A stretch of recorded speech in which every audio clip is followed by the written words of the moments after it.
know that, Ranger Doug. We know that because the first or earliest societies established by people of African descent, they began with the word African. Now, the oldest black church here today in New York. Today, that congregation is still active. It was part of the Underground Railroad. Mother AME Zion Church in Harlem.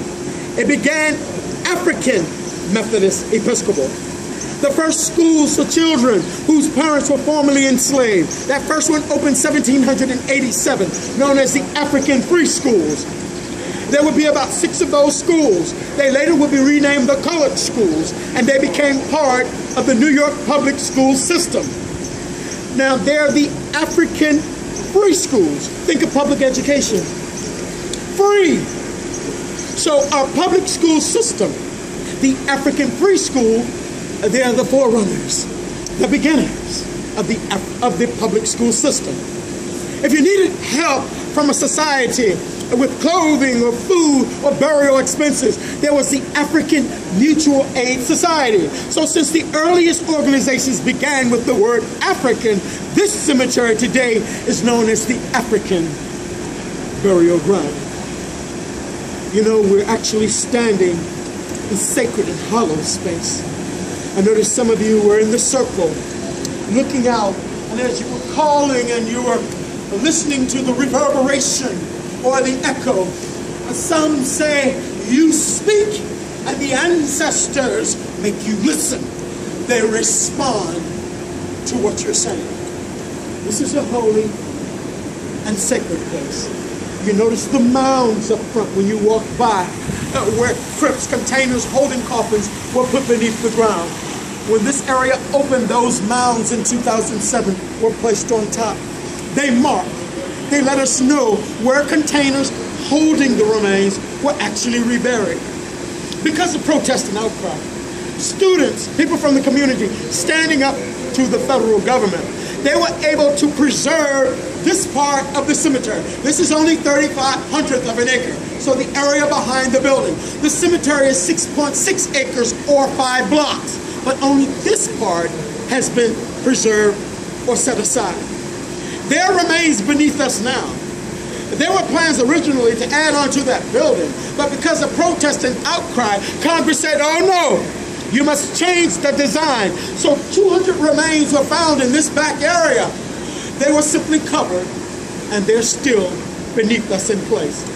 Family, let's turn and look at this structure quickly. Let's just look here. Do you hear the water? Look at the tall structure, 24 feet high, representing the distance below ground where you'll find the cemetery. Inside, symbolic of a ship, the whole of belly. The architect, Rodney Leon, formerly of Harris Architects, wants you to imagine hearing the cries, the screams of children being abused, mamas on those ships giving birth to babies. The architect wants you to imagine being shackled and chained to a body. A corpse, someone who had died en route. You had to use the restroom, you couldn't say, excuse me, can you untie me? You did it there, day after day, until someone came with a bucket to rinse that area. Throughout the diseases, the sickness, the death, the fear, the Africans huddled together within the belly of that ship. They looked around for any signs of light or hope. So there is not a top or ceiling. So on the inside, you look up, look into the heavens, where natural light rains down below. Imagine praise being sent up to the Almighty Supreme God with hopes that He would hear them. He would lead, guide, and protect the Africans. Today, people find peace and solace and prayer, strength through meditation on the inside of that chamber. And now the water. Water is recognized because of its spiritualness and its healing abilities. If you think of it today, and some people with rheumatoid arthritis or injuries, etc., doctors would tell them, swim, exercise in water. So water is recognized for its healing abilities. Those who died on board those ships, they were simply thrown overboard or buried at sea. And so the fountain, the water, represents those who died and drowned. So notice how it flows, falls, and fills the bottom basin. Now look at the structure above me.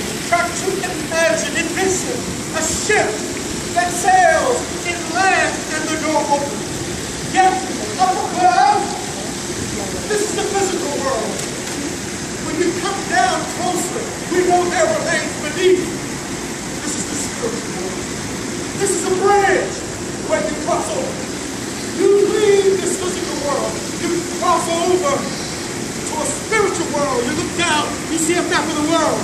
You see these simple signs, religion, beliefs, so you cross over. Yet the ship sails and lands, the African shackled and chained. We're walking to a new and different world. Family, let's all just back up some.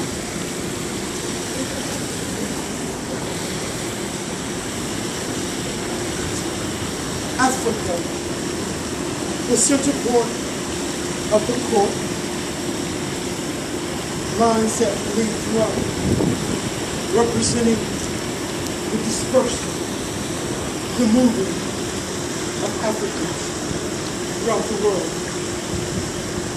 Some say the scattering. No. To say scattering is offensive and disrespectful. The Africans were not scattered. So when you hear the word diaspora, D-I-A-S-P-O-R-A, some would define it as the scattering. You scatter animals, scatter, woo, and people just, these people were taken. They were transported. They were moved deliberately to different parts of the world. They were not scattered. So that's an offensive definition for the diaspora. Where do enslaved people come from? What? Africa. Africa. Yeah? West Africa. West Africa. Ghana. Where do... It's all over Africa, yeah. But we know that, in my instance, from studying the Bible, I know that the Hebrews, they were enslaved. I know that there were Russians enslaved, and Asians, and American Indians. So enslaved people come from everywhere. True. Yes. Enslaved. So have Africans, have they been the only people to have a diaspora? No. Even here in New York, American Indians were also enslaved. So this is a burial ground where people from all over the world come. They find peace and solace. Because no matter who you are, where you're from, it's everyone's hope that those who die or pass away, they now rest in peace. Another way that people honor the dead here. People use coins. They say prayers, they wishes. Little younger brothers and sisters, oh, wishing well. And they toss the coins. That's my coin. In the water. A spiritual place here in New York. You won't find one more spiritual than the National Park Service. When you pass those burial mounds, you saw flowers. People come today, they place flowers in shells. There's a candle out there also that lights the way. And if you look closely, you'll see money or coin. African burial practice, when one was dying, pennies were placed on the eyes to keep them closed. When that person died, they were considered unlucky and buried with that person. Yet there's a belief throughout the world that when one dies or passes away, there's a man who waits on the boat. The ferryman. Some say he holds a light lantern, the others a staff. And it's his job to carry the soul over the waters to its new life on the opposite side. But you have got to pay a fare, a token. So when you see money, people are paying those fares. They're paying those tokens. So I challenge you. to spread the story of New York, the true stories of New York City. I challenge you, Sankofa, return to the past, prepare for the future, ensure that other students know who you are, where you're from, but more importantly, stand for those who come before you, those who paved the way. If it was not for those people who were protesting day and night for a year and a half, even 15 years, this would have never come about. Let's now look at this building. There's a motion now moving Washington, D.C. by Congressman Rangel and Nadler to acquire that building, federal government funding, and to convert that building to the African Burial Ground National Museum. There are 6 floors. We can change and convert these classrooms to rooms where students can learn about archaeology and how to study remains. We can actually put a ship in there on the first floor, and you can experience that journey on those ships.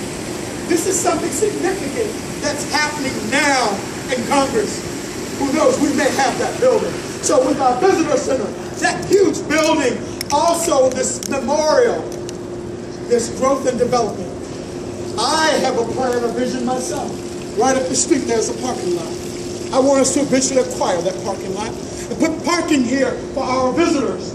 Even if it can only accommodate 20 vehicles, that's more than none. So think about what you can do to affect or change your environment. It doesn't have to be here, your environment. I challenge you, family, to become leaders and dreamers. Follow those dreams. Share those dreams. Talk about them to others. That way, you validate it, you stamp it, because when it happens, oh, it's no longer a dream. It's reality. I'm Ranger Doug, family. Thank you all for visiting. I just wanted to take a few moments of your time so you can spend some with me.